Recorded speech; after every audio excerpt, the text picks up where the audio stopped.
ना कोई बाबू ना कोई सोना नहीं ढूंढना ढूंढना का बात ना कोई बाबू ना कोई सोना नहीं ढूंढना ढूंढना।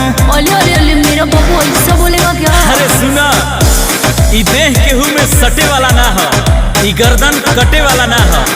अरे ई देह केहू में सटे वाला ना हो, ई गर्दन कटे वाला ना हो। काम ना करी तो हर जवानी के जलवा, ई लइका फटे वाला ना हो।